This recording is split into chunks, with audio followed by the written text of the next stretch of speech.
Você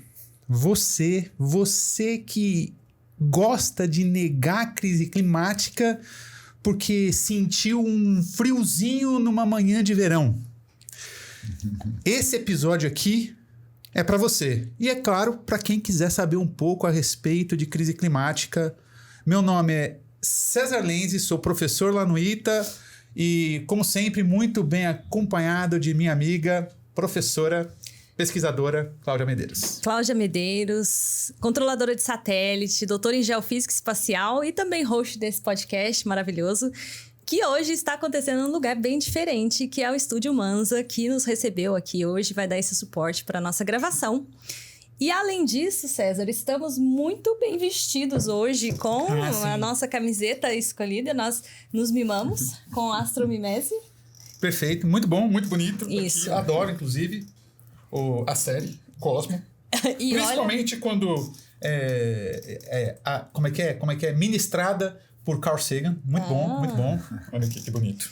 Pois é, eu amo meu satélite Amazônia, que eu rastreio ele, né, como sempre, e que também é um dos componentes importantes para o que a gente vai conversar aqui hoje, que é o monitoramento do ambiente aqui dos sistemas terrestres. Mas com quem? Quem será que está aqui sentado à mesa conosco? Então, eu vou deixar ele se apresentar para vocês. Estou aqui com o Dr. Jean Almeto. Dr. Jean, seja bem-vindo ao Ciência Talks. Estamos muito felizes por receber você aqui. Legal, muito obrigado por estar aqui com a gente. Não, eu que agradeço a Bessa o convite, é muito bom estar aqui. Bom, meu nome é Jean Almeto, como a Cláudia falou, e eu trabalho no INPE, né, na divisão, que hoje é a Divisão de Impactos, Adaptação e Vulnerabilidades, né? Ela é uma divisão que derivou do Centro de Ciência do Sistema Terrestre, que justamente lida com as questões de mudanças climáticas e mudanças ambientais, né? Eu sou agrônomo de formação, quer dizer, então tenho uma formação que ela, de alguma forma, dialoga com a relação homem-meio, né? O homem, eu digo, vamos dizer, a sociedade-meio, né? Porque a gente transversa nessa necessidade de produção de alimento e, ao mesmo tempo, de todas as consequências que isso define no sistema, né? Então, esse início de trajetória, ela dialoga muito com o que eu faço hoje, né? Mas que tem os seus vieses, que a gente pode conversar muito a respeito disso, e que são vieses que, dentro do negacionismo, né, que o César falou no começo, ele na realidade, enfim, é um dos componentes dessa complexa equação que a gente tem do entendimento das alterações no clima do planeta. Não, legal. Mas fala um pouquinho mais a respeito da sua formação, porque, como a gente estava conversando aqui nos bastidores, tem um grande mito do cientista, né? O cientista é tudo sequelado. Vocês estão certos em algum ponto? Sim, de fato, mas nem tanto. Qual que, de fato, você falou, você se formou em agronomia, mas conta um pouquinho mais sobre sua trajetória, tipo, onde você fez seu mestrado, onde você fez seu doutorado, como é que você veio parar no INPE e trabalhar com o que você trabalha? E fala um pouquinho também já do seu trabalho aí. Ah, legal. Então, bom, eu fiz agronomia na Exalc, que é a Escola de Agronomia da USP, da Universidade de São Paulo. E assim, logo que eu terminei, inclusive tem uma história interessante, logo que eu terminei, eu decidi fazer uma viagem, né? Então eu fiquei 1 ano fora do país, trabalhando com agricultura, com produção agrícola na França, né?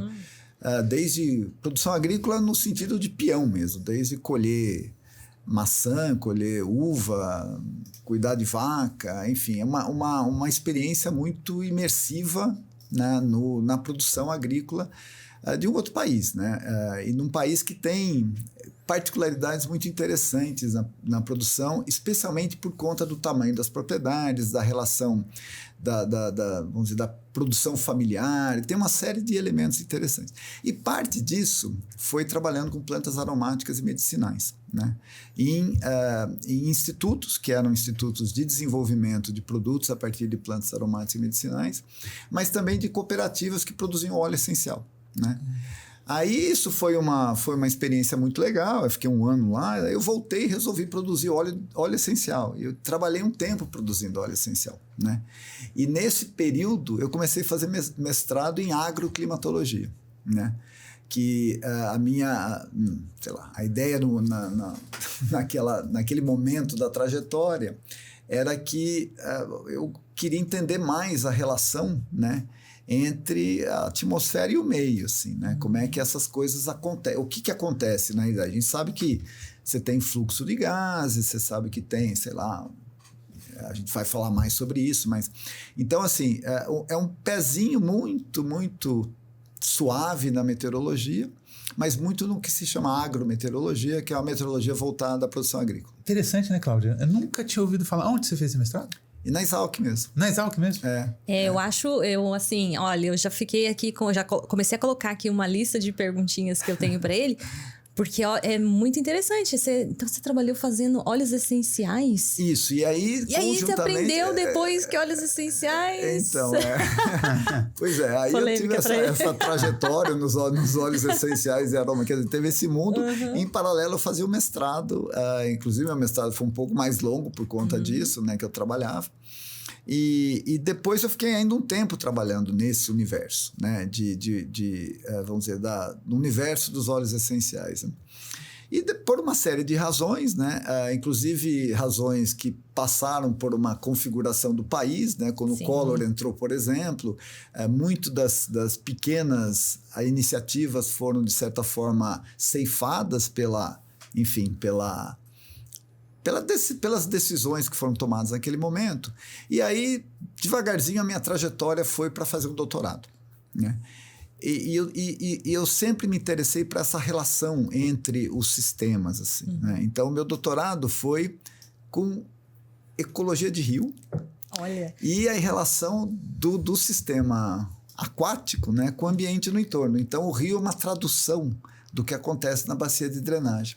Então, aí veio um pouco essa junção da atmosfera, com a junção com o que acontece na bacia de drenagem e com o rio. Então, com um pé muito forte na ecologia, né?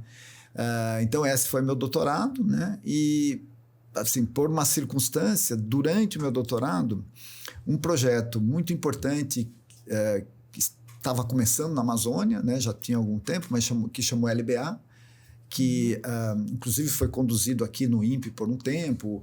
Um pesquisador importante aqui do INPE, o Carlos Nobre, foi o coordenador desse projeto por um tempo, né, por um bom tempo. LBA é uma sigla? Então, é uma sigla em inglês para... Bom, em inglês é Land, Biosphere, Atmosphere Interaction of the Amazon. Quer dizer, então a interação do ambiente terrestre com a atmosfera na Amazônia e a consequência disso em vários sistemas, vamos dizer assim, né? Então isso para mim encaixou como uma luva com essa trajetória mais científica, né? Não tanto com os óleos essenciais, mas com a trajetória científica. E aí eu fiz meu pós-doutorado dentro desse projeto. E o seu doutorado também foi na Exalc? Foi no SENA. Aí foi no Centro de Energia Nuclear da Agricultura. Tá. Que fica em estado de São Paulo. Fica dentro do campus da USP. Fica dentro do campus da USP, E aí, o meu pós-doutorado foi no exterior, assim, apesar de estar trabalhando na Amazônia, foi em Utah, em Salt Lake City, que também foi uma experiência singular, assim, né?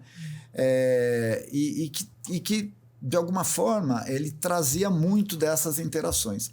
E aí, para a gente entender um pouco dessa dinâmica, inclusive no meu doutorado eu trabalhei com esse indicador, que são isótopos estáveis, né? Então, o que seriam isótopos estáveis? Pois é, então a gente tem a tabela periódica, né? Tem todos os elementos químicos lá, né? E os elementos químicos têm seus isótopos, né? Que são os mesmos elementos, uma quantidade diferente de nêutrons, né? De massa nuclear, né?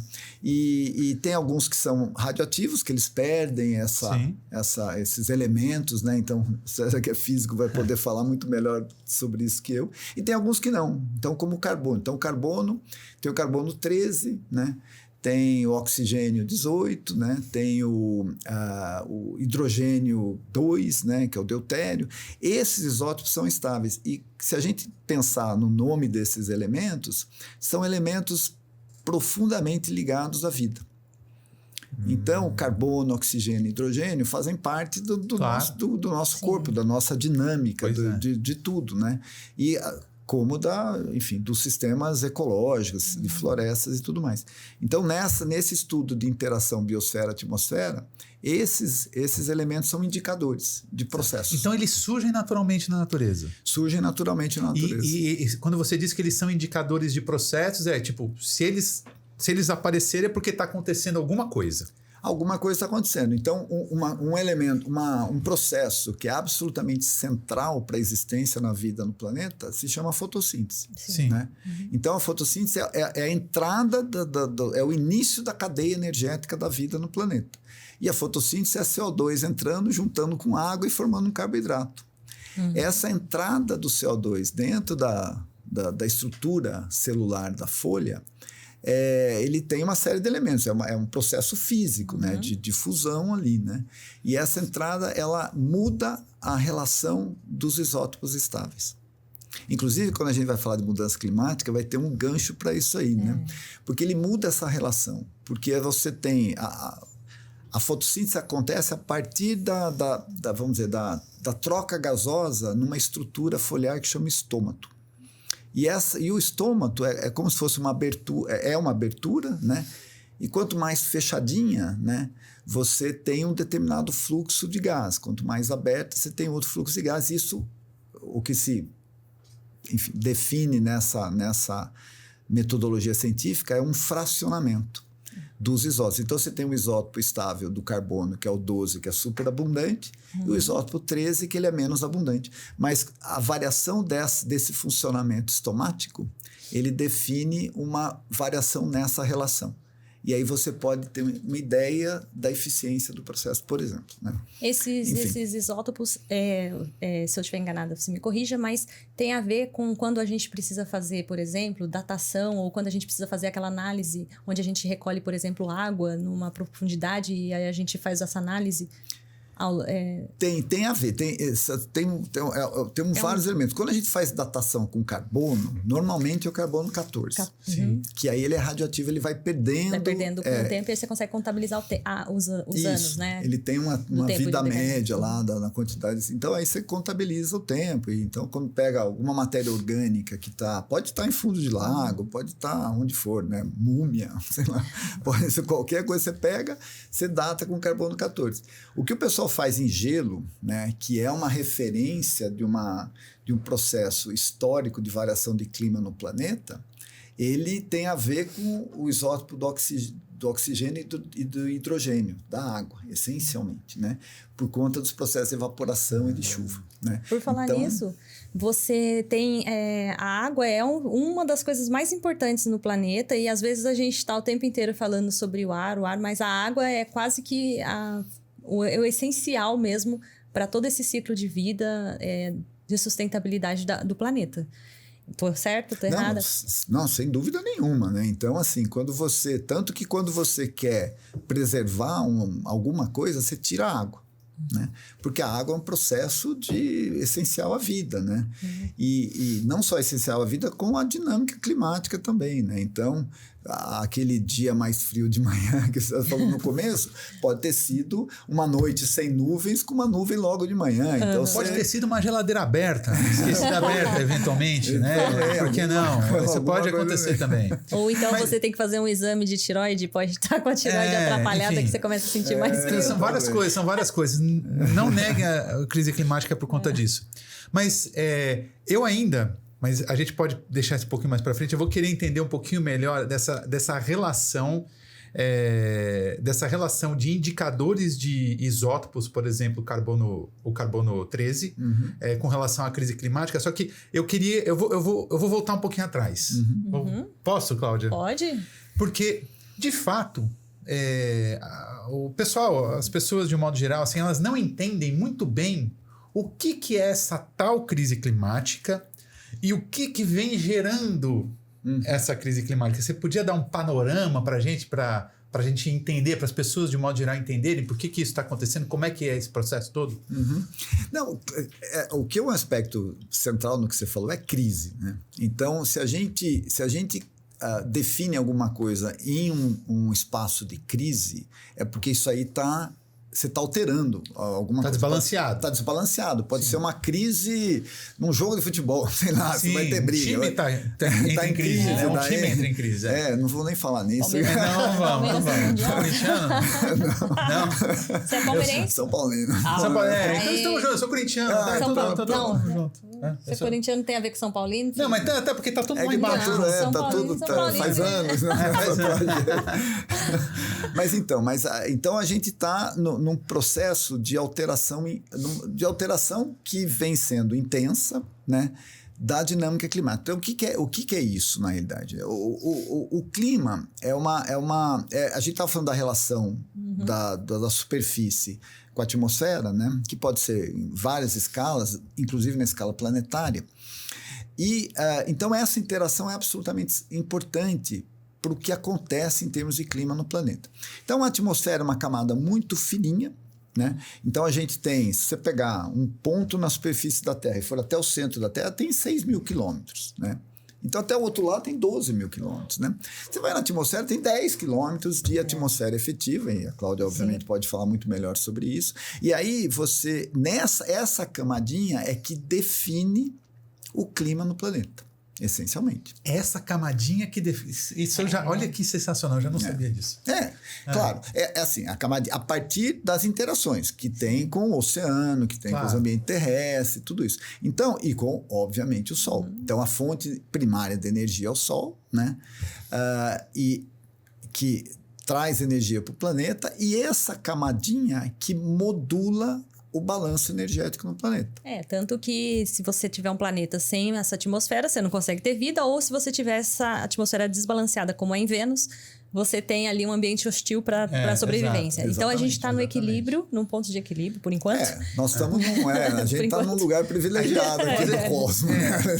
Sim, mas enfim, a gente está esse equilíbrio, de alguma forma, a nossa atuação, ela está tirando a gente dessa condição de equilíbrio. Então, e por quê? Porque, na realidade, esse equilíbrio depende da composição dessa camada.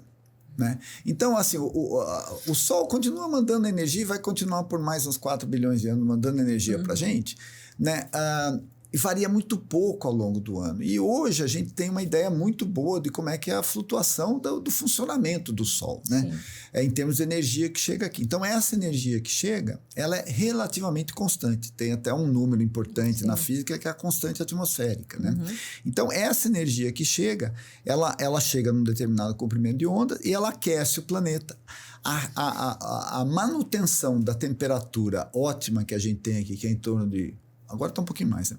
Mas em torno de 14,5 graus a 15 graus, essa é a temperatura média do planeta histórica nos últimos, talvez, 10 mil anos. Que é quando nós, seres humanos, aqui meio que florescemos no planeta, né?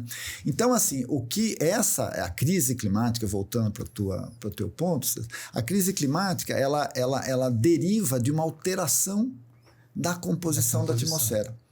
Acontece naturalmente? Sim. Você tem o Pinatubo, por exemplo, um vulcão poderosíssimo que joga um monte de aerossol na atmosfera. O que ele faz? Isso é até registrado, né? Em registros paleológicos, paleoclimáticos e tudo mais. Então, você muda a composição da atmosfera e você muda esse balanço de energia. Claro. Né? E mudando o balanço de energia, quando você muda a quantidade de energia no meio, que ela é uma expressão da temperatura, a temperatura é a expressão disso, na realidade. Quando você muda a quantidade de energia do meio, você muda o processo de evaporação, você muda o processo de transporte de massa, você muda a intensidade dos processos, porque você tem mais energia no meio. Que maravilhoso isso. Então aí o que acontece? Aí, o que é o evento climático? O que é uma chuva? Né? Uma chuva é uma quantidade de vapor da atmosfera que ele condensa no que a gente conhece como nuvem, e condensa a tal ponto que ela não tem mais sustentação na atmosfera e cai, né? E quanto mais vapor você tem condensado nessa camadinha que a gente está falando, até menos, você vai ter uma chuva mais intensa. Né?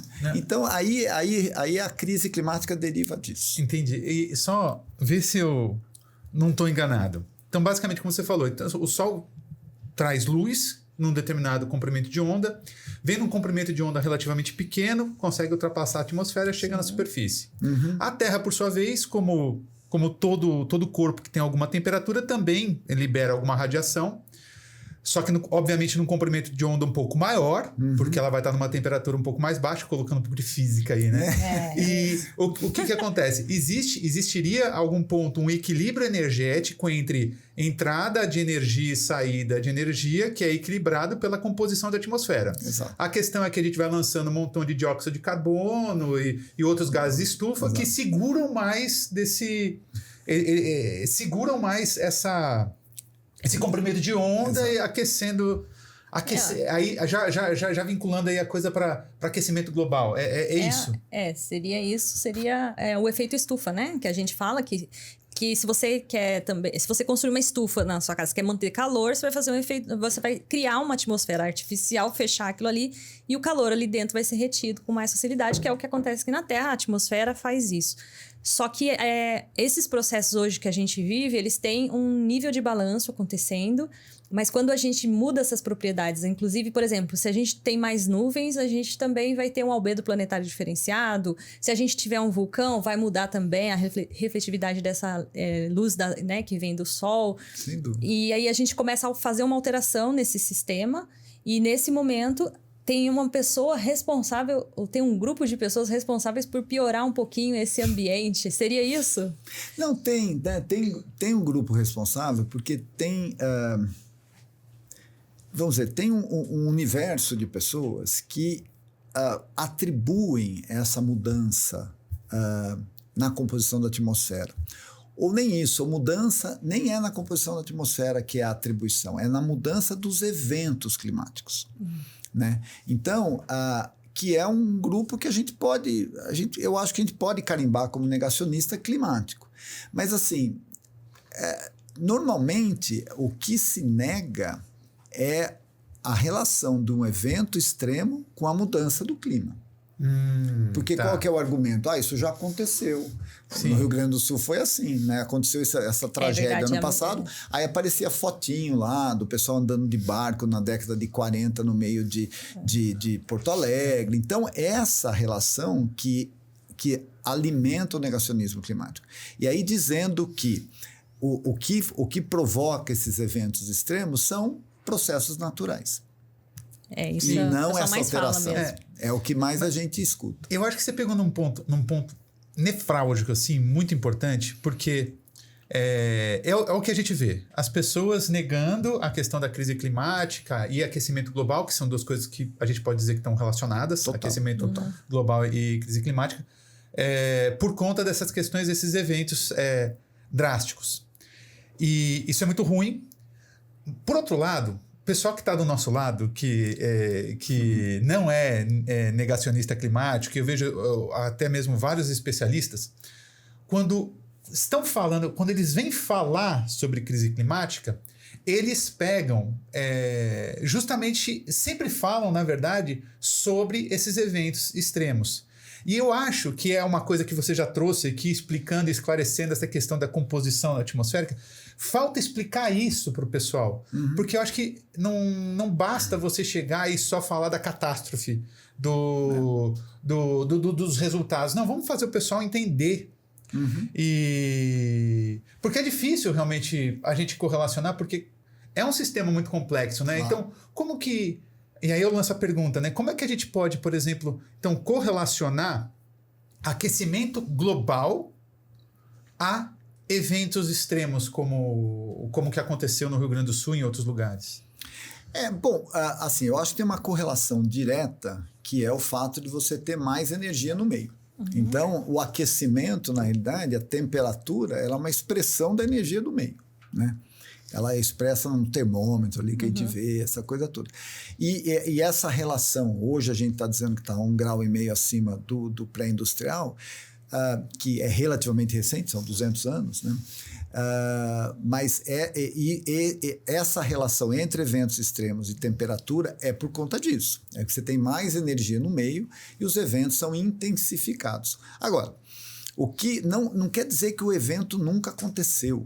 Né? Sim. O que tem mudado, e a gente tem trabalhos aqui no INPE mostrando isso, a comunidade está mostrando isso, né? Que o que você tem é um aumento na frequência desses eventos, né? e na intensidade dos eventos. Então, você distribuir esses eventos enfim, fizer uma distribuição desses eventos na intensidade com relação ao tempo, né? Você vai ver que, como a gente vê que a temperatura está aumentando, você vê que os eventos extremos estão aumentando em frequência e intensidade, né? Então, e aqui a gente tem uma relação interessante aqui no Brasil, que a gente pensa em evento extremo associado a chuva e seca. É essencialmente isso. Se você morasse nos Andes, lá numa comunidade que depende da água, do degelo para poder se alimentar, para poder fazer agricultura e tudo mais, você fica monitorando aquela camada de gelo toda manhã, né? E o que está acontecendo é que o gelo está derretendo. Né? Então, aqui no sul, no Chile, aqui em cima dos Andes, chegou no ano passado temperatura de 36 graus. Nossa, sim. Não, eu conheço um pessoal que faz montanhismo nos Andes, e que eu tenho bastante contato, converso, e eles comentando que em alguns pontos que eles faziam, alguns anos atrás, eles faziam montanhismo, essas altas montanhas mesmo, chegando ali a 5 mil metros, entre 5 e 6 mil metros ali, e era sempre nevado, todo ano era nevado ali, não tem mais neve. Tá acontecendo isso. E você, eu sei que você também trabalhou com esse, né, o land que você estava falando, que seria o uso e cobertura de solo, a mudança do tipo de uso do solo e o impacto que isso tem como um efeito antropogênico nessa conta de forçantes que fazem a alteração do clima. Você pode falar um pouquinho disso? Porque a gente está num país que incentiva o agro, e todo mundo aqui quer comida na mesa, a gente quer e também se sente orgulhoso de ser um país produtor de alimentos para o mundo.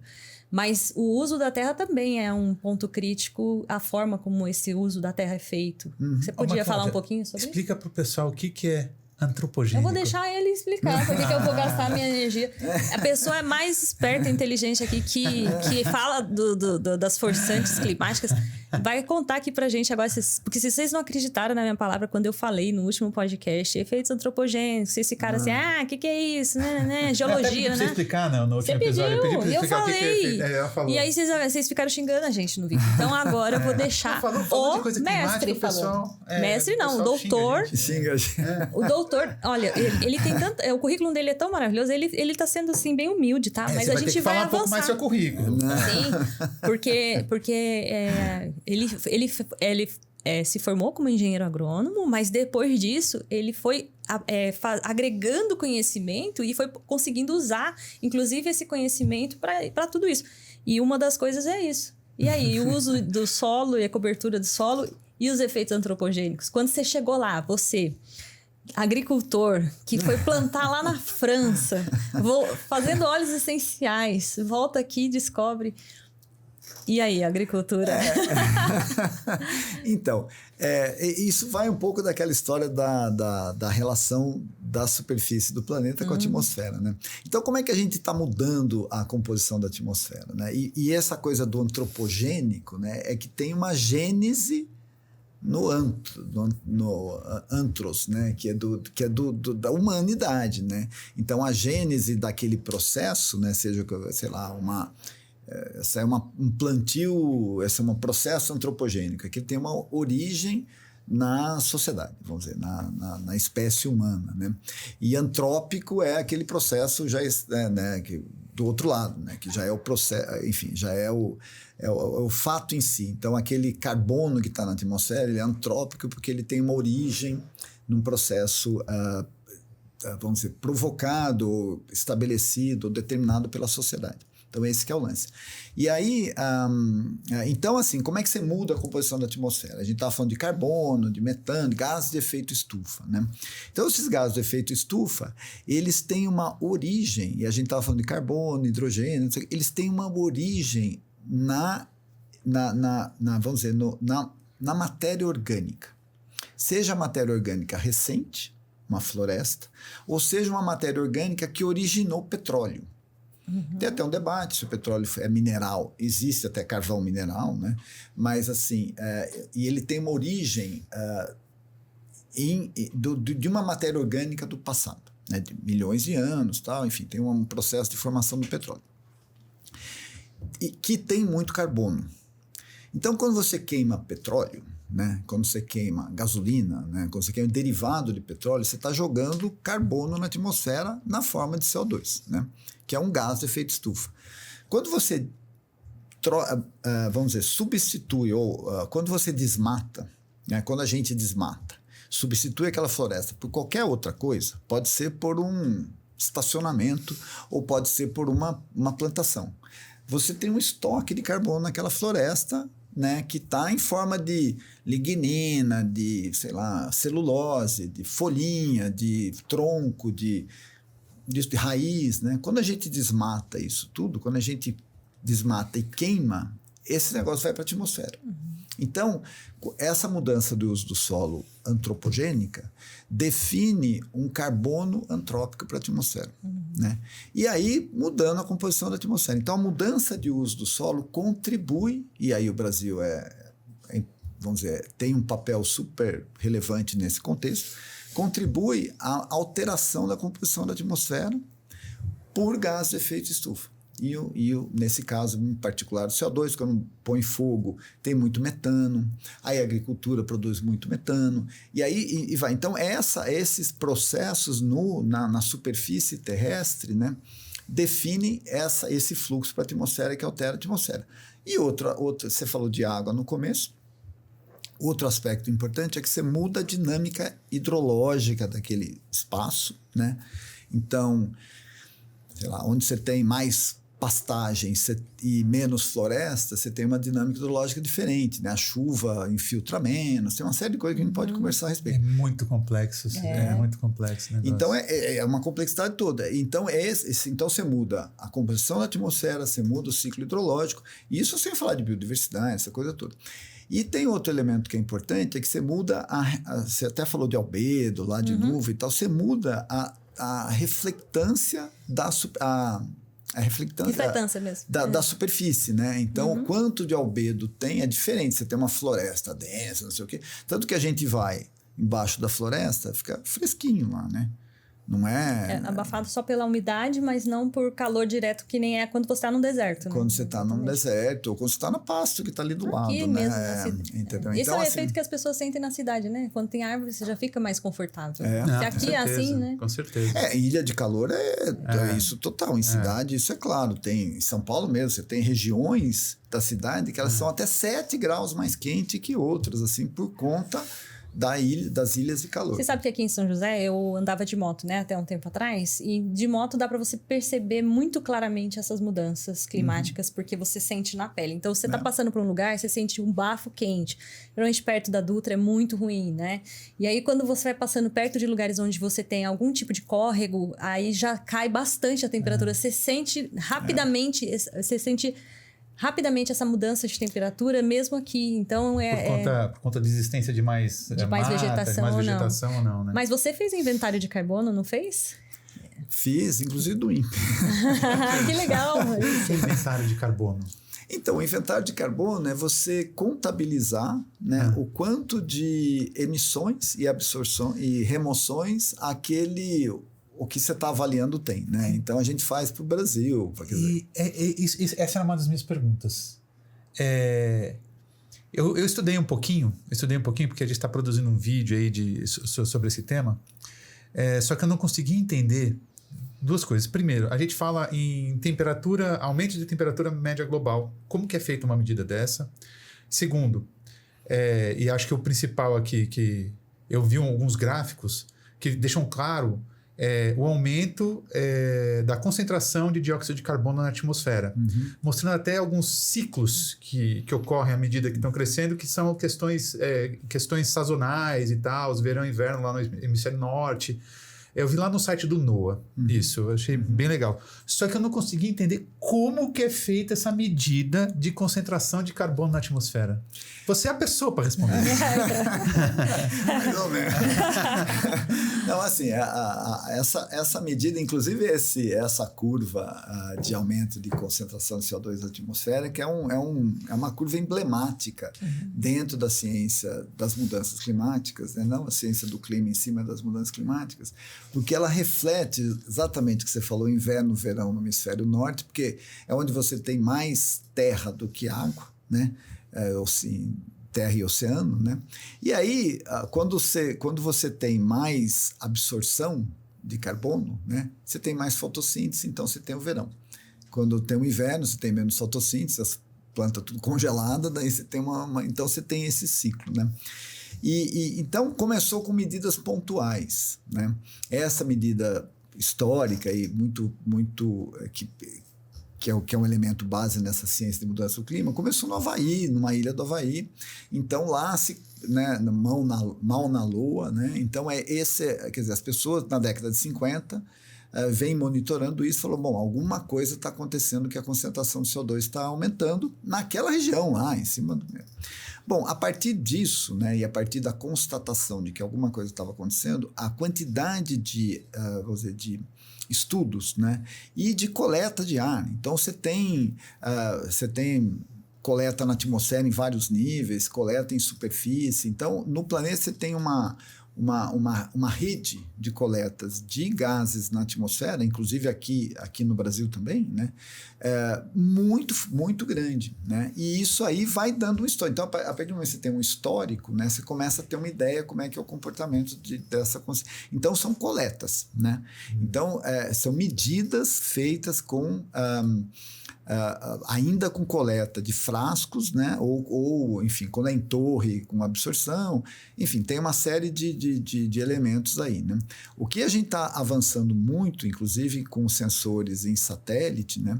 É para você ter uma ideia da concentração de CO2 vamos dizer, nesses nossos 10 quilômetros aí, na atmosfera. Então, espectroscopia mesmo nesses satélites? Eu acho que sim. A gente tem também, mas agora tem uma tecnologia nova que até deve ir num dos satélites brasileiros das próximas missões, que é tipo um GNSS que ele consegue medir as camadas e aí a composição, de uma certa forma, com a refletância do sinal. É uma coisa, eu não sei explicar agora, mas é uma coisa bem interessante. Vocês vão fazer muda diária, gente. Pelo amor de Deus. E é muito novo isso. Então, assim, ainda hoje o que se mede, inclusive metano, né? Se mede metano por satélite, mas ele é muito pontual. Você mede áreas de grande emissão, né? Tá. O que não quer dizer concentração na atmosfera. É que nem um pouco o exemplo que você deu, Cláudia, que é legal, da moto, né? Então, você vai aí na duta, você tem um calorzão danado. Não quer dizer que é a temperatura do planeta. Não. Isso é uma coisa pontual. Então, assim, como é que isso aí se transforma no 1.5 no planeta todo, né? Que é o grande desafio, né? Então, assim, a partir da modelagem e hoje tem muita medida também, inclusive por satélite, medida de temperatura na atmosfera, né? E oceano, que a gente não falou nada sobre isso ainda, mas absolutamente central nessa regulagem, né? Então hoje você tem muito mais medidas, né? Mas muito disso derivou de modelagem, né? Então, assim, a gente tem modelo, né? Então você fala, bom, é como da fotossíntese que a gente falou, né? Tem CO2 mais água e vira carboidrato. Isso é um modelinho, né? Sim. Então, assim, os modelos atmosféricos são super complexos, né? Mas que eles dão um indicativo desses processos, da dinâmica e tudo mais. E de alguma forma expressam o clima atual com base num histórico. Tem vários modelos, tem centenas na realidade. Agora, tem uma coisa importante do modelo que é a projeção. Que, assim, você não consegue projetar medida, né? Então, você tem que ter muita medida para calibrar os modelos. Então, são essas coletas todas que são feitas, né? Então, você vai calibrando os modelos cada vez mais para entender como é que os fluxos estão definindo aquilo. Você fala, pô, eu vou queimar quanto... Você não sabe quanto que está queimando de petróleo todo dia. Sim, não tem como, né? Mas você sabe qual que é o comércio de petróleo. Sim. Então, você tem uma ideia quantos milhões de barris estão indo para cá, para lá, para lá. Então, isso aí define uma dinâmica nesse contexto. Então, você não sabe, assim, pô, o carro... A gente hoje está com 30% de etanol no carro. Quanto que isso aí emite de CO2 antrópico, de combustível fóssil, não? Sim. Então, isso tudo, você tem uma série vamos dizer, de elementos que contribui para entender por que o CO2 na atmosfera está aumentando. Porque está aumentando, por conta das medidas. Isso que você está falando é maravilhoso. Nossa, que papo sensacional. Então, por exemplo, isso tudo que você está colocando, eles entram como ingredientes desses modelos. E aí você tocou num ponto que isso é muito legal, que é para o pessoal entender, que são essa questão das projeções. Como é que o pessoal sabe que daqui quantos anos são projeções de modelos, que são alimentados com dados reais, né? São modelos que têm vários parâmetros, né? Extremamente complexos. Isso é sensacional e é legal as pessoas entenderem a respeito disso aí. E no caso, então, o desmatamento, mesmo que seja para a agricultura, né? Ele altera bastante esse equilíbrio do uso do solo. Então, coloca à disposição na atmosfera uma quantidade de carbono que não deveria estar ali naquele momento, né? Que talvez estivesse mais protegido se tivesse aprisionado ali dentro de uma floresta, como, por exemplo, a Amazônia.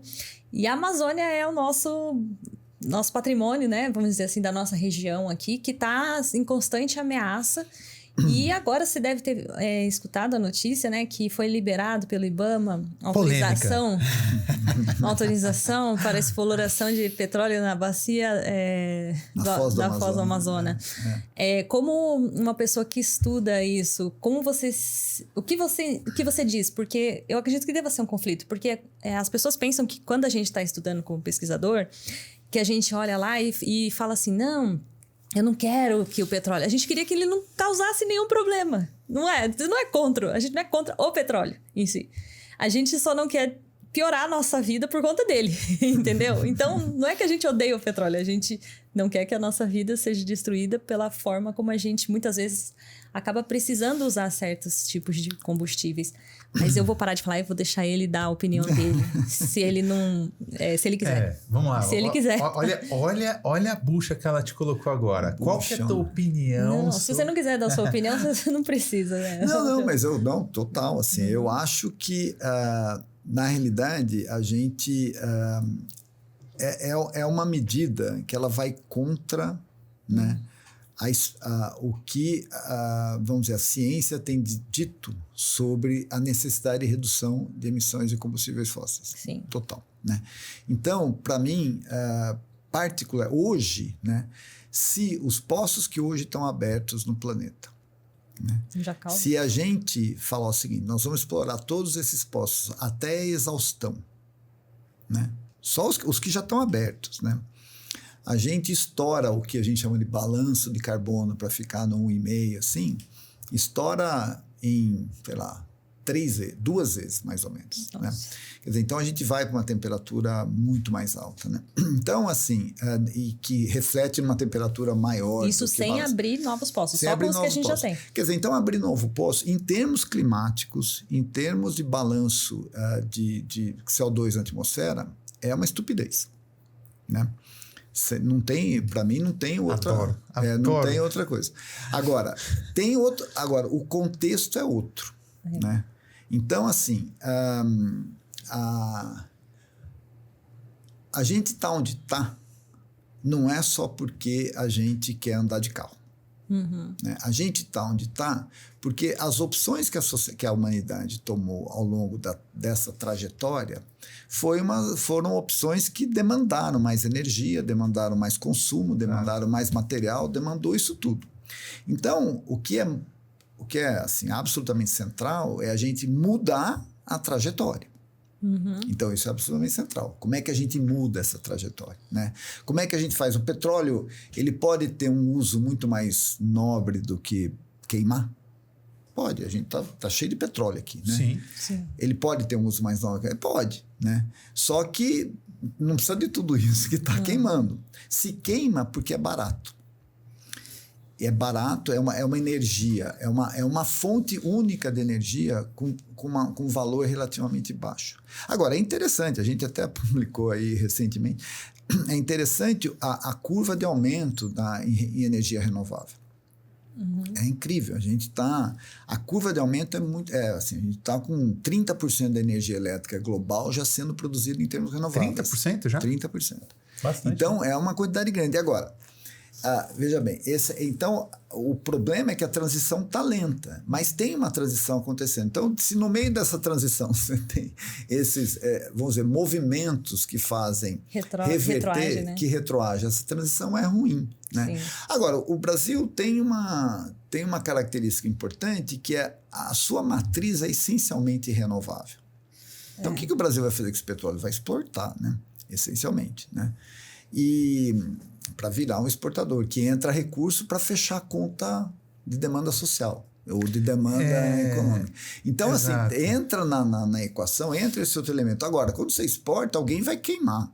Sim. Né? Então, para a questão climática, qualquer nova exploração de combustível fóssil é uma estupidez. Sim. Para as questões sociais, isso tem que entrar nesse balanço. E aí é onde a gente entra com o tal do carbono, né? Que a gente pode comercializar esse carbono. Aí tem o mercado, né? Então, assim, o que acaba criando, né? Você vai criando, vamos dizer, não são nem subterfúgios, mas você vai criando mecanismos, né? Para dizer o seguinte, olha, a ciência falou que nessa projeção, né, nessa modelagem, essa coisa toda, de onde veio 1,5, né? Que chegou no Acordo de Paris, finalmente os países lá, 190 países assinaram, a gente não pode subir acima de 1,5. Isso veio de modelagem. Sim. Não veio de observação do passado, que um dia, sei lá, há 5 milhões de anos atrás você teve um spike de temperatura. Veio de modelagem. Então, assim, como é que a gente lida com isso, né? Com essa perspectiva de projeção, né? Com esses elementos todos. Então, assim, você fala, bom, para que esses poços de petróleo que estão abertos, que a gente tem que reduzir o consumo, né? Para o uso do solo que hoje está de tal forma, né? Então tem agricultura. Blá. O que a gente precisa fazer? Então, você criar mecanismos para, de alguma forma, reduzir mudança de uso e cobertura. Por exemplo, com o mercado de carbono. E aqui no Brasil, o Brasil tem uma oportunidade grande com isso, mas, ao mesmo tempo, é um mercado, enfim, é um carbono relativamente frágil, assim, porque se pega fogo vai embora, por exemplo, né? Mas, enfim, vão criando esses mecanismos para incentivar, né, o setor produtivo, né, a reduzir a quantidade de emissões. Por quê? Porque a ciência falou, meus amigos, a coisa vai encrespar. E tem um elemento central que a gente não tocou, é que esses eventos extremos, a mudança do clima afeta todo mundo, mas afeta muito mais quem tem menos. Isso é verdade. Você tem uma sei lá, você exacerba a desigualdade social diante de um evento climático extremo. Isso aí que você colocou é extremamente... Eu li algumas coisas sobre, inclusive algumas discussões que aconteceram na ONU em agosto, se eu não me engano, onde eles cunharam um termo que eles cunharam o seguinte termo: refugiados climáticos. Uhum. Que ainda não foi juridicamente posto ainda, e não vou dizer aceito, mas enfim, não foi... não é um termo jurídico ainda, só que o fato é que, pelo que eu vi, alguns números do tipo, nos últimos anos aí, com base de 32,6 milhões de pessoas que tiveram que ser deslocadas de suas localidades, de suas residências e tal, por conta de alguns eventos extremos. Uhum. O que só confirma o que você está dizendo, que de fato... acaba... Não foi gente rica, não foi gente que mora em área nobre, de cidades e tal, que tiveram que ser deslocadas. São aquelas pessoas que moram em barrancos. Isso aí fala sobre resiliência mesmo. Exato, tipo, moram perto de mananciais, que por conta de esses eventos extremos acabam sendo deslocados, são extremamente afetados. Isso é muito relevante, porque também tem um outro lado de discussão. Por exemplo, eu tive lá em Macapá o ano passado. Uhum. E o povo lá, o que eles mais querem é que se explore o petróleo ali na foz. Porque eles querem esses royalties. Uhum. E, de fato, é uma região que não tem comparativamente ao resto do país, o IDH, o desenvolvimento humano ali é mais baixo. Uhum. E eles querem, como você falou, eles querem isso para que seja revertido em fator social. Mas como encontrar um equilíbrio nisso, né? É um baita desafio, sem dúvida nenhuma. E é interessante porque eu estava vendo uma cartilha que eles fizeram a respeito disso, mostrando sobre esse impacto, né? E, por exemplo, se você começa a ter um aumento da temperatura, aí uma pessoa que tem condições, ela adapta a casa dela, ela compra... Até mesmo, por exemplo, se você quiser mudar para painéis solares ou qualquer coisa, uma pessoa com condições financeiras consegue fazer uma reestruturação, ela consegue subir a casa dela para um nível, mudar para uma região melhor, ela consegue colocar um ar-condicionado na casa dela. As pessoas mais pobres, malemar, consegue garantir a energia elétrica que você vê que está saturando em vários pontos, problemas com distribuição de água que a gente começa a ver acontecendo, né? Sim. Não, e aí a gente... Sabe aquela retórica, Cláudia? O pessoal fala... chega o milionário diz, estamos todos no mesmo barco. Não estamos no mesmo barco. Nós não estamos. Não. Jamais estaremos. Eu não quero estar no mesmo barco que o seu. Bom, e por falar em barco, então, tem um barco grande chegando aqui no Brasil, que tá todo mundo chegando aí, que é a COP30, né? Vamos discutir se estamos todos no mesmo barco nessa COP30? Explica pra gente, o que é a COP30? Que é assim, todo mundo vê falar COP30, a gente até tava brincando, né? Conferência das Partes, que nome horroroso. Conference of Parts. Eu não sabia. O último episódio, a gente começou a falar, eu perguntei pra Cláudia, o que é COP30? Não tenho a menor ideia disso. Aí ela falou, Conferência entre as Partes. Que nomezinho ruim. Essa terminologia Você vai participar, né? Vou participar. A COP, assim, é uma conferência, né? E essa conferência, ela na idade, ela tá abaixo, é uma conferência sob a Convenção de Mudança do Clima, né? Que é aquela tal da UNFCCC, né? da ONU, né? Um monte de C ali, né? Então, essa convenção sobre mudança climática, ela foi proposta a partir da ECO 92 aqui no Rio. Então, é relativamente recente. A ONU é da década de 40, final da década de 40, né? A Convenção do Clima é agora, de 92, 94, acho que foi ratificada, né? Que junto com a Convenção do Clima tem a Convenção de Biodiversidade e de Desertificação, que são outras COPs também, né? Então teve a COP da Biodiversidade agora, ano passado, na Colômbia, que foi a COP 16, né? Então, as COPs, que a ratificação dessa convenção foi depois, né?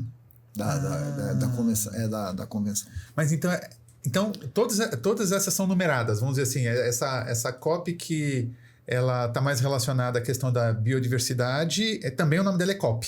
É COP, é uma conferência das partes. Tá, entendi. As partes, na terminologia das Nações Unidas, são países, né? Então, pode ser conferência dos países. Tá. É a mesma coisa. Eles chamam de partes porque, sei lá, tem país que acho que não se considera um país, alguma coisa, né? Enfim, mas aí, então, e essa COP é a 30, porque faz 30 anos que tem essa COP, né? Então, essa conferência. Então, há 30 anos tem a Conferência das Partes do Clima. Da biodiversidade, a frequência foi diferente, a convenção foi ratificada depois. Então, são 30 anos de COP do Clima. Todo ano, no final do ano, tem uma Conferência das Partes sobre clima, né? E o que se discute lá é justamente como os países vão acordar, né? Quais são os elementos que vão ser discutidos e o que vai ser acordado sobre as ações que os países têm que fazer para reduzir emissões, por exemplo. Você falou do inventário de emissões, né, Cláudia? Que define, assim, essencialmente o que o país contribui para a mudança do clima, né? A mudança do clima é global, o CO2 que emite aqui vai embora para onde for. Mas, assim, mas o que os países contribuem para a mudança do clima. Isso é uma das discussões, tem várias discussões, desde questão de transferência de tecnologia, de ciência também, tem discussão sobre ciência, tem discussão sobre adaptação. A adaptação é algo que nessa COP vai ser importante, mas é algo que começou a crescer dentro das COPs. Porque até então era um tema meio assim, marginal, porque era aquela coisa assim, a gente só vai adaptar se a gente não conseguir mitigar. E o que a gente precisa é mitigar, né? Então, assim, a adaptação ela acaba vindo dentro da discussão dos documentos, né? Então, por exemplo, quais são os... de alguma forma, se relaciona a fundo de investimento para você poder fazer transição, para os países poderem fazer transição. Então, os responsáveis centrais pela quantidade... que maravilha! Opa, mais um cafezinho. Agora inspirou, total. A gente tem mais umas 4 horas para conversar. O César também quer. Fiquei com inveja. Ficou com inveja. O cheirinho. Não, esse cheirinho é uma coisa... Quer que subir um cheirinho mesmo, né? Não é? Então, assim, são documentos... Então, a COP ela é composta de uma série de coisas. O central da COP são as discussões entre os países, entre as chancelarias, as diplomacias dos países, os corpos técnicos dos países, sobre documentos que vão ser acordados de uma maneira unânime, né? Em determinadas temáticas. Então, por exemplo, sei lá, o Acordo de Paris foi o seguinte, ele saiu da Conferência das Partes, que os países todos concordaram que vamos dizer, que o aumento de concentração de gás de efeito estufa na atmosfera não deveria ser a tal ponto que a temperatura do planeta fosse acima de 1,5 graus a partir de 2050. Né? Então, isso foi o que foi acordado. Isso é um documento. Como é que os países vão fazer isso? O Brasil, por exemplo, vai diminuir desmatamento. Sei lá, a China vai fazer transição para energia renovável, transição do carvão. Agora, isso tudo passa por negociações. Né? Então, por exemplo, você... de demanda social, enfim. Então, esses documentos, esse é o core da COP, né? Que são esses documentos que são discutidos. Essa COP tem alguns pontos importantes, que tem os países, eles submeteram à Convenção do Clima as suas metas, né? Que cada um falou, olha, eu emito tanto, a minha meta é diminuir para tanto, é reduzir para tanto. Né? Isso é contribuição nacionalmente determinada, que o pessoal chama de NDC, que é a sigla em inglês. Então, todos os países submeteram a NDC dentro do âmbito do Acordo de Paris. Então, para a temperatura ficar 1,5, quanto que nós temos que reduzir? Temos que reduzir 40% das emissões até 2030 para poder ter uma chance de chegar, 60% de chance de chegar a 1,5 em 2050. Bom, quem que vai diminuir? Quem que vai reduzir? Quem que vai deixar de furar poço de petróleo? Quem que vai deixar de desmatar? Quem que vai deixar de pôr fogo? Você entende? Então, como é que os países vão lidar com isso? Então, os países chegam, não, é o seguinte, eu vou fazer a minha NDC, a minha meta, meu objetivo é esse, eu vou reduzir tanto de emissão, o Brasil fez isso agora em 2024, nós vamos reduzir tanto em tal tempo, em tal período, né?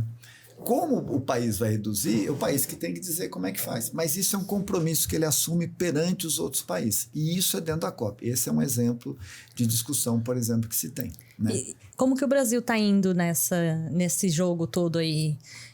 Como tá? Eu vi que saiu uma notícia que diminuiu o desmatamento, mas eu não sei com relação aos biomas, parece que não foram em todos da mesma forma. Assim, o Brasil, vamos dizer, o portfólio de emissões do Brasil é essencialmente mudança de uso do solo e agricultura. É o que mais emite no Brasil, porque a gente tem mais gado que gente, por exemplo. Sim. Então emite. A gente tem mais gado que gente? A gente tem mais gado que gente. Mais gado que gente. E a gente tem muito gado, gente. Tem muito gado, gente, também. Tem bastante. Olha a polêmica. Tem também isso aí. Fora essa categoria. Fora essa categoria de gado, temos o gado mesmo. Que em número é maior do que o número de pessoas. O número de pessoas. Minha mente, a minha boca saiu mais rápido que minha mente. Não, mas aí é que é legal. Aí é que é legal. Não, vamos falar mas assim. então, o portfólio é essencialmente isso. Só que o Brasil também tem usado termoelétrica. Aqui teve aquela discussão toda aqui em Caçapava, né? Então usa também, né? Gás natural o Brasil usa, permite. Então a parte de energia no Brasil, apesar de ser muito renovável, a gente vê um aumento, porque aumenta a atividade econômica, se aumenta o uso de energia. Se você tem problema na produção de hidrelétrica por conta de mudança climática e de chuva nas bacias, você vai precisar mais energia fóssil. Sim, essencialmente. Sim. Ou você vai botar biomassa, cana, sei lá o que é isso. E a gente fala muito... O Brasil ele tem uma matriz energética muito voltada à hidrelétrica, correto? Estou correto? Uns 60%. 60%. E, de qualquer forma, a nossa atuação, de uma maneira geral, ela sempre impacta, né? Uma hidrelétrica do tamanho da Itaipu impacta. Impacta assim. A hidrelétrica tem um elemento central que é a emissão de metano. E eu queria chegar exatamente nesse ponto. E assim, dependendo do que você inunda, porque de onde que o metano vem, né? O metano, na verdade, o carbono, quando sai de uma matéria orgânica, é porque ele foi oxidado. Sim. Né? Ou por decomposição natural, sei lá, vai fungo, bactéria, sei lá, decompõe aquilo ali, né? Ou por fogo mesmo, né? Ou você faz você queima aquilo ali e aquilo emite CO2. Quando essa queima ela é com pouco oxigênio ou ela é sem oxigênio, quando essa decomposição é sem oxigênio, então você tem outros aceptores ali, então você gera metano, né? Que é um gás de efeito estufa também, ele tem um tempo de residência na atmosfera muito menor que o carbono, né? Mas quando você faz... Mas ele tem o que o pessoal chama de constante, não é constante radioativa, de relação com a energia que chega, tal, ele retém, vamos dizer assim, mais energia que o CO2. E quando e o CO2 tem um tempo de residência de 100 anos na atmosfera. Quando você pega o metano, que tem um tempo de residência menor, e joga para 100 anos, para fazer uma equiparação com o CO2, né, ele fica um gás de efeito estufa muito importante. Né? Sim. E hidrelétrica emite metano. Agora, depende como vem de matéria orgânica, depende do que ele inunda. Entendi. Então, na Amazônia, por exemplo, inunda uma baita floresta, né, com muita matéria orgânica. Então, a emissão de metano em reservatórios amazônicos ela é normalmente muito maior do que a gente fazer um reservatório no interior de São Paulo que já está tudo desmatado. Não, claro. Então, então tem essa relação. Agora, um dos grandes problemas de hidrelétricas, primeiro, tem um impacto ambiental importante, claro. Né? E segundo, é a questão de mudança climática. Então, porque é o seguinte, a hidrelétrica, ele tem várias funções. Ele tem a função de produzir energia, mas tem função, normalmente, de abastecimento. Sim. E você tem que ter uma coisa que chama vazão mínima. Você não pode fechar um reservatório e não deixar a água embora porque está seco, sei lá. Você tem uma vazão mínima, né? Então, isso, com mudança climática, isso coloca uma camada de, vamos dizer, de risco nessa matriz energética, né? Então, o Brasil é importante, tem muita hidrelétrica, se consegue fazer cada vez menos, por conta até de impedimentos ambientais e até de questões climáticas. E então a gente está seguindo. Hoje a produção de energia eólica e solar já chega a 20% da matriz. Né? Já chega a 20%? Já chega. Legal, né? Muito bom. Olha, nossa. a quantidade de carro elétrico que está aparecendo também, né? Hoje em dia também. 10% da venda de carro novo é carro elétrico. Está muito né? caro ainda, mas eu acho super interessante, né? Tem gente que fala que carro elétrico é como você... Trocar 6 por meia dúzia? Em vez de fumar, você fuma vape, né? Aquela coisa continua sendo ruim. Comparação excelente essa. Em vez de fumar cigarro, você tá fumando vape. Mas olha que o vape excelente isso. Dizem que pode até ser pior. Exatamente. E é o que essa analogia. Só que eu não penso muito assim, na realidade. Porque mesmo o carro elétrico, aqui no Brasil... Né, a matriz é essencialmente renovável, como a gente estava dizendo, né? E mesmo que ela não seja, né, é muito diferente você controlar, você ter um processo de produção de energia mais eficiente numa unidade. Então, você tem uma termoelétrica. Então, você trabalha assim, você traz tecnologia para fazer com que, mesmo queimando gás natural, o que seja, que aquilo ali emita o menos possível. Vai emitir, é combustível fóssil, não estou dizendo que é bom, vai emitir, mas é muito mais fácil você trazer tecnologia e ter eficiência naquilo do que você ter eficiência na redução de emissão de milhões de carros. Cara, se o cara não regula, se a pessoa não sei o que e tal, então você tem possibilidade de emitir muito mais quando isso aí está distribuído do que quando você tem ali. Então, mesmo que você troque toda a gasolina que tem por carro elétrico, que você gere energia em termoelétrica, No meu entendimento, né, ainda não precisa fazer as continhas, mas no meu entendimento, você tem a vantagem do avanço tecnológico naquela unidade de produção. Claro. De qualquer forma, eu penso que o investimento em transporte público nas cidades, esse é o estado da arte, né? Total. Tipo, transporte público movido a energia sustentável, acho que é o estado da arte, né? Sem dúvida. Não, Mas a gente está aí quase caminhando para veículos voadores. né? Evetol, né? E Mas você... Desculpa, pode falar. E você, assim, você observando a Amazônia hoje, do jeito que ela está, que já está um pouco mais consumida do que foi no passado, e observando o planeta em si, né? Porque às vezes a gente pergunta se a Amazônia é tão importante assim, porque antigamente tinha essa ideia de que ela é o pulmão do mundo. Hoje a gente sabe que ela é muito mais importante com a função que ela tem de os ciclos de água que ela promove para as nossas regiões, né?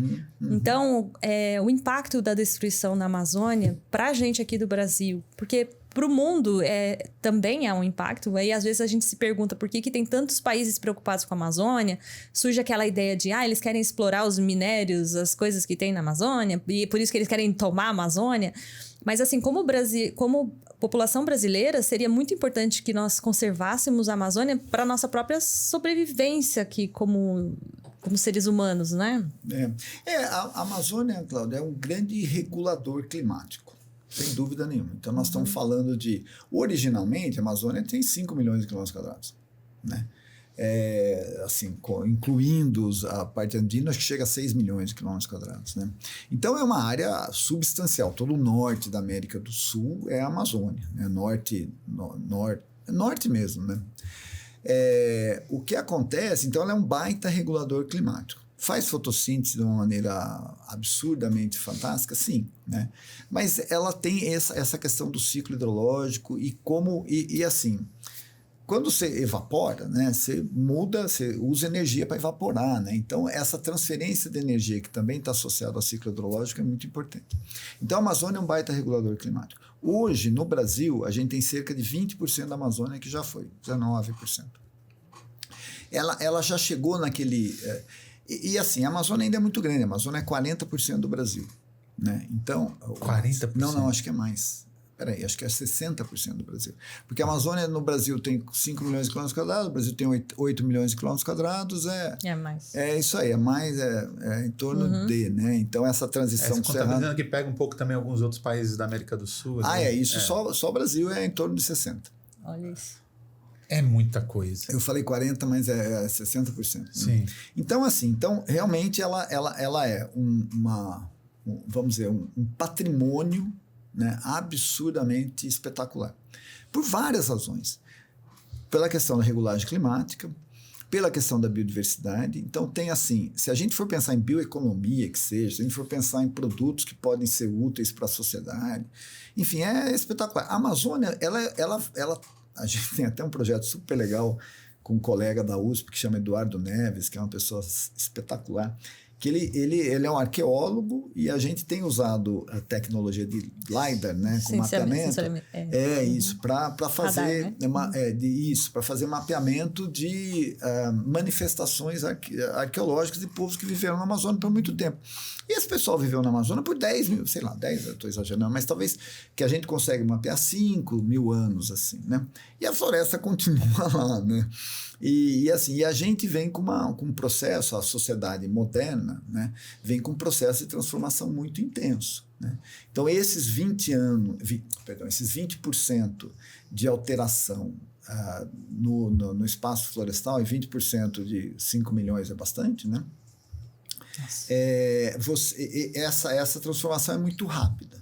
Então, assim, o que acaba acontecendo é que vai muito carbono para a atmosfera, então, naquela história do inventário, isso é muito carbono que vai, e você vai criando o risco de fragilizar o sistema. Então, o ambiente tropical vive num ambiente climático relativamente estável, né, por muito tempo, né? Então a temperatura varia pouco, a precipitação varia pouco, quer dizer, você tem os períodos de seca, e isso está mudando na Amazônia, mas historicamente, isso aí você tem um ambiente que é relativamente estável, então ecologicamente, biologicamente, a diversidade se expressa.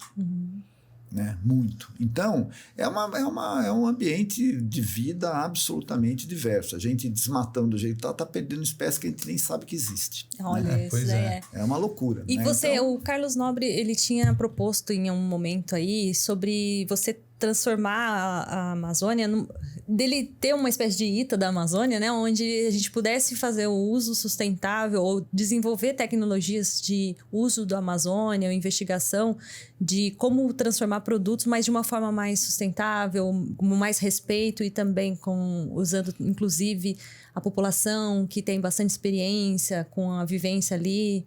Não sei se você sabe alguma coisa a respeito disso. Então, ele tem um processo que, inclusive, o Carlos lidera e outras pessoas estão envolvidas, que eles chamam do MIT da Amazônia. MIT da Amazônia. MIT da Amazônia. Isso. Eu acho que é uma iniciativa interessante, né, para trazer conhecimento, vamos dizer, e usar, assim, vamos dizer, interagir com o conhecimento local e trazer o conhecimento local e o conhecimento, vamos dizer, mais, não vou dizer formal, mais tecnológico, o que é que seja. Acadêmico, talvez. Acadêmico, exatamente, dentro de um contexto de soluções, né? Tem muita coisa na Amazônia mesmo, que já que vem sendo desenvolvida. Então, essa é uma ideia boa que tem que certamente conectar com o que tem na Amazônia, né? Assim, quem entende muito do sistema e do que acontece, seja da questão social, seja da questão ambiental, é quem mora lá, né? É difícil, a analogia da motinho na Dutra, é difícil alguém lá de Porto Velho entender o que é, você não sabe o que é, né? Se puta, onde que é a Dutra, né? Sim. Então, isso é importante que essas iniciativas, elas sejam, vamos dizer, elas tenham origem local, ou elas têm uma interação muito grande com a comunidade local. Sem dúvida. Isso é super importante. E você tem essa esperança agora que você vai para a COP, né, na próxima semana. E o que você espera que a gente consiga durante esse evento da COP30 e também quais são os projetos, assim, porque eu sei que o INPE, a gente tem, né, o Biomas BR, que já é um projeto que tenta mapear o desmatamento, as devastações, também as queimadas até mesmo de uma forma preventiva, que é o famoso, antes as pessoas estão mais acostumadas com os nominhos, né, DETER e PRODES, mas todos dentro do contexto do Biomas BR, porque agora incorpora todos os biomas. E vocês estão indo para lá e estão levando toda a expectativa dos brasileiros e também do agro, que também é um player, né, importante no país. O que você espera, né, que aconteça nessa COP30 com relação a todos esses produtos que a gente trabalha e essas relações? Então, são dois mundos, né? Você tem o mundo dos produtos que a gente faz, né? Você tem o mundo dos produtores, do agro, o que quer que seja, né? E você tem o mundo da negociação, né? Que é a negociação da COP. A negociação da COP, nós estamos num momento muito delicado no planeta. Né? Nós temos um ator que é super relevante no contexto de emissões, maior emissor histórico, né? Que nem vai vir e já vai sair do Acordo de Paris, que é os Estados Unidos. Né? Tem uma série de outros países que ainda não colocaram seus compromissos de redução. Né? A China fez um compromisso ainda meio assim, eu vou fazer isso, vou reduzir tantos por cento, mas isso não foi, vamos dizer, formalizado dentro da tal da NDC, a própria Europa não fez. Né? Então, assim, é um contexto aqui na negociação, é um contexto delicado de negociações. Né?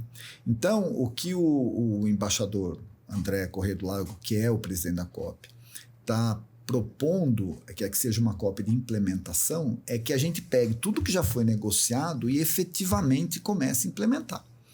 Aí o que é? Fundo de investimento para a transição energética, fundo de investimento para a tradução e produção agrícola, para uma agricultura regenerativa, por exemplo. Enfim, então fundo para mitigação, fundo para adaptação, fundo para o tal de perdas e danos. Você falou de refugiados climáticos. Sim. A gente está falando de pessoas que moram em situações, vamos dizer, expostas aqui no Brasil, mas pensa quem mora numa ilha do Pacífico. Sim, com certeza. Que o oceano está aumentando, então esse é um país que precisa pode deixar de existir.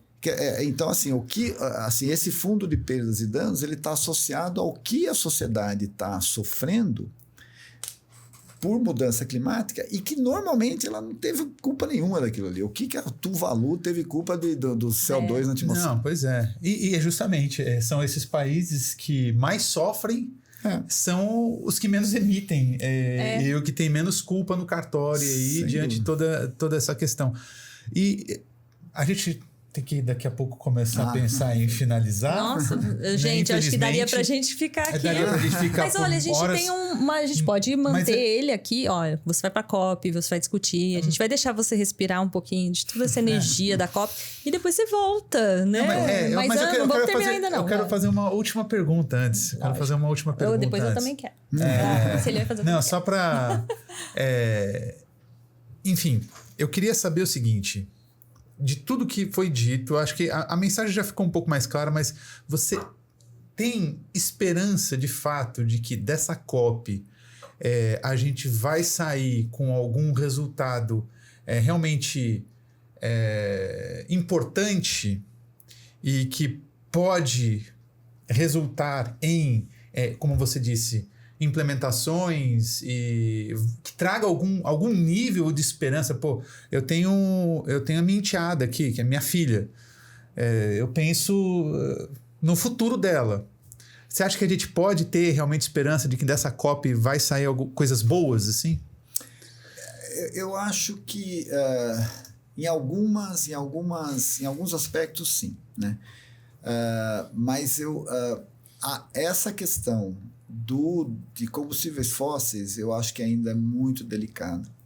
E eu não sei o que assim, o compromisso dos países até agora, né, dos que a gente recebeu, que o país recebeu, que não foram todos, né, que apresentaram seus compromissos, a chance da gente reduzir, apesar que a gente está reduzindo, mas a chance da gente reduzir na velocidade necessária as emissões de CO2 é baixa, por conta disso, né? Na questão de adaptação, eu acho que tem um aspecto importante, que é a negociação sobre os indicadores de adaptação, que isso aí pode viabilizar fundo de adaptação, que isso é importante para países, especialmente em desenvolvimento, né? Então, isso pode ser um elemento muito importante. O fundo que está se dizendo de 1,3 trilhões para mitigação, para combate à mudança climática a partir de 2035, eu tenho assim, dificuldade de visualizar que vai ser acordado nessa COP.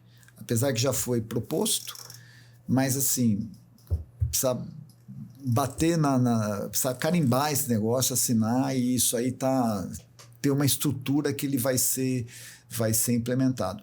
O fundo de floresta que o Brasil propôs é um fundo interessante, que pode ajudar, né? Então tem alguns elementos, né, César? Então não é assim, eu acho que a gente não pode perder esperança, né? Se você pegar, por exemplo, hoje, o que a taxa de emissão do aumento da concentração de CO2 atmosférico hoje, né, comparar com 15, 20 anos atrás, a gente estava na taxa de 2 de aumento anual, 2%, 2,5%. Hoje nós estamos em 0,8%. Diminuiu um pouco. Diminuiu, por conta dessa coisa de energia renovável, mas está aumentando. Sim. Então, não é que a gente parou de aumentar. Então, a gente está demorando para tomar as decisões. Então, um aspecto importante é esses fundos para que as transições, elas não busquem o petróleo. Porque a gente não precisa furar a margem equatorial, entendeu? Então... entendeu? Então, a transição, ela tem que ser... Então, como é que... entendeu? Aí ele já fecha... Como é que vem esse fundo? Então, é nesse aspecto. Então, eu acho que a gente não pode perder esperança. Ou 1,5, por exemplo, do ano passado. Esse ano, talvez não chegue a 1,5. Então, o 1,5 ele só vai ser...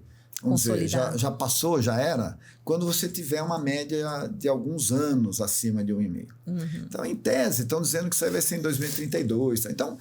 Então, assim, ainda tem espaço. Agora, o que precisa mesmo é efetivamente reduzir emissões de combustíveis fósseis, né? Desmatamento também, mas é relativamente pouco. Desmatamento é 10%, 12%. Desmatamento mais agricultura é 20% das emissões globais. 80% é combustível fóssil, né? Olha isso. Então, você tem que reduzir combustível fóssil, né? Então, agora, você não pode pegar a transição na Nigéria, por exemplo, produz petróleo à beça. Você não pode pegar a transição energética na Nigéria e com base no petróleo. Então, assim, que é um país em desenvolvimento total, né? Então, assim, esses são elementos importantes. E como é que isso aí negocia na COP é um pouco daquela história. Nós temos que diminuir, mas o que eu vou fazer para diminuir? Né? Então, esse que é um aspecto importante. A saída dos Estados Unidos do Acordo de Paris é muito ruim nesse contexto. Né? E não só dos Estados Unidos, como outros países importantes. Né? E é ruim nesse contexto porque essa curva, essa redução no aumento da concentração, ela vai demorar mais. Eu acho que o pior do que ele sair é o fato dele realmente se esforçar para que volte para a matriz do petróleo, porque foi o que ele disse, né? Então, assim, ele sair, mas deixar a tecnologia continuar avançando nessa direção é uma coisa, mas ele retirar os incentivos e fortalecer o incentivo para a abertura e exploração de petróleo, eu acho que isso que é o que foi mais crítico.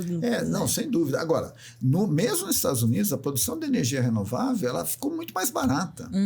Então, se o cara pensa, é capitalista, fala, eu quero ganhar dinheiro, então você vai investir menos para ganhar mais. Então, se a energia renovável for ficando mais barata, ela vai valer a pena. O petróleo fez esse baita, porque era relativamente barato. Né? Sim. Então, enfim, foi uma longa resposta, desculpa. Não, foi excelente, assim, foi excelente. Esse é um foi excelente. E o que a gente, dentro da nossa vida menor, assim, como brasileiros, cidadãos, podemos fazer... o que você pode dizer pra gente, para incentivar, pra gente... Agora sim, pra gente encaminhar pro fim, tá? Sim. Eu prometo que eu vou deixar ele pra casa dele jantar, descansar. O que você pode dizer para a sociedade? De que forma a gente pode contribuir e apoiar essas iniciativas para melhorar essas tratativas? Bom, assim, eu acho que localmente a gente tem muito a fazer, né? Então, o César falou transporte coletivo, isso é uma coisa importante. Então, como é que a gente dialoga dentro do universo que a gente vive, né? Para que, vamos dizer, a gente busque trajetórias que elas sejam menos intensivas em carbono, por exemplo, ou que elas resgatem o contato com a natureza, né, na questão de ocupação territorial. Então, por exemplo, um plano diretor, ele tem que considerar a mudança climática. Você não pode pensar um plano diretor sem considerar que o clima está mudando. Então, nesse nível local, né, então você tem que ter uma estratégia de mapeamento de risco, de risco de impacto de mudança climática, para você poder tomar atitude. E as pessoas, né, os cidadãos, as cidadãs, têm uma responsabilidade grande nesse contexto. Eu não quero meu território aqui, sei lá, sendo... não tendo lixo tratado, tem uma série de elementos, né? Uma parte disso passa por um voto bom, né? Por um voto pensado, né? Então... assim, a gente buscar representantes que estão preocupados com esse contexto, né? Que envolve questões sociais, sim, envolve questões econômicas, sim, envolve questões de igualdade, de igualdade territorial, de igualdade em vários aspectos. Isso tem tudo a ver, né, com você ter uma sociedade mais equilibrada e que, de alguma forma, consegue, né, ter vamos dizer, uma opinião e uma percepção mais clara sobre o impacto de mudanças ambientais, né? E mudança climática. Então, quando a gente pega territórios que são vastos e que tem uma desigualdade muito grande, que você não tem, enfim, como você estava falando, você não tem mecanismos para, por exemplo, conter uma onda de calor. Como é que a gente resolve isso? Pode ser que não dê para pôr ar-condicionado, mas você consegue mudar o telhado, você consegue assim, ter estrutura de irrigação, que as pessoas possam ter água disponível. Tem gente que trabalha na rua que não tem onde beber água. Quer dizer, então esses mecanismos assim, são assim, onda de calor no Brasil está aumentando, né? Se a gente é um trabalhador que fica na rua, uma pessoa que trabalha na rua, você tem que ter um acesso a alguma coisa que você possa se hidratar, por exemplo, né? E por aí vai. Ou então você ter sistemas Então, assim, você trabalhar por... Hoje o Brasil é 80% urbano. A gente, como cidadãos, pensar em cidades que elas sejam mais amigáveis. Amigáveis, essa é a palavra. Né? Para a vida humana, né? A vida humana, considerando que o clima está mudando, considerando que vai esquentar, né? Considerando que a tua filha vai falar, ela tem... Meu neto tem... Ele sei lá, certamente eu não vou viver o que quer dizer, quando meu neto chegar na minha idade hoje, eu já vou ter ido embora, né? Sim. E ele certamente vai ter um planeta para ele que é diferente, é mais quente, né? Inóspito, tem a gente comentou um pouquinho sobre esse documento do Bill Gates, que na realidade fala que a mudança climática não vai acabar com a humanidade, mas ninguém falou que vai acabar com a humanidade. Nunca ninguém falou que a mudança climática vai acabar com a humanidade. O que vai fazer é que a humanidade vai ter um mundo diferente do que ela conheceu até hoje. A própria agricultura. A agricultura se desenvolveu. A agricultura começou 10 mil anos atrás, 8 mil anos. Então a agricultura se desenvolveu num clima, tanto que a agricultura brasileira tem 11% de irrigação só. Então ela se desenvolveu num clima que era amistoso àquela agricultura, né? Enfim, então Olha. Então você, meu querido alienista, eu não sei qual é o nome que eu vou dar para aquele ser humano abençoado por Deus que negacionista mesmo. Não, o alienado. Enquanto você tá ali pagando pau pro Bill Gates, né, para esse povo aí que tá falando que ninguém vai morrer com as mudanças climáticas, ele está comprando uma ilha, montando todo um projeto de agricultura dentro desta ilha para ele morar com o super dinheiro dele. E daqui a pouco, meu filho, as mudanças climáticas vão afetar você sim. Exato. Ele não vai, mas você vai. Mais uma vez, ele não está no mesmo barco que a gente. Não. E, infelizmente, a gente... Estando aqui, todos nós aqui no mesmo barco, a gente vai ter que começar a finalização aqui desse episódio, que foi absolutamente maravilhoso. Tinha um montão de pergunta que eu queria ter feito. Olha aqui, ó, minha lista. A gente vai ter que trazer ele de volta. Mas a gente vai ter que trazer realmente você de novo. Né? Foi maravilhoso. Tipo, sabe aquela coisa de convidado que rende? Mesmo. Não, mas rende. Isso é muito bom. Léo, da próxima vez, se a gente chamar ele, a gente deixa reservado umas 4 horas já. Vamos ter que deixar reservado umas boas horinhas. Então, ó, muitíssimo obrigado por ter aceito aí o nosso convite. Olha, eu já participei de muito podcast, mas esse aqui realmente foi um dos papos mais legais que eu já tive. Assim, foi muito legal mesmo. Muito obrigado. Foi esclarecedor, né? Foi esclarecedor extremamente.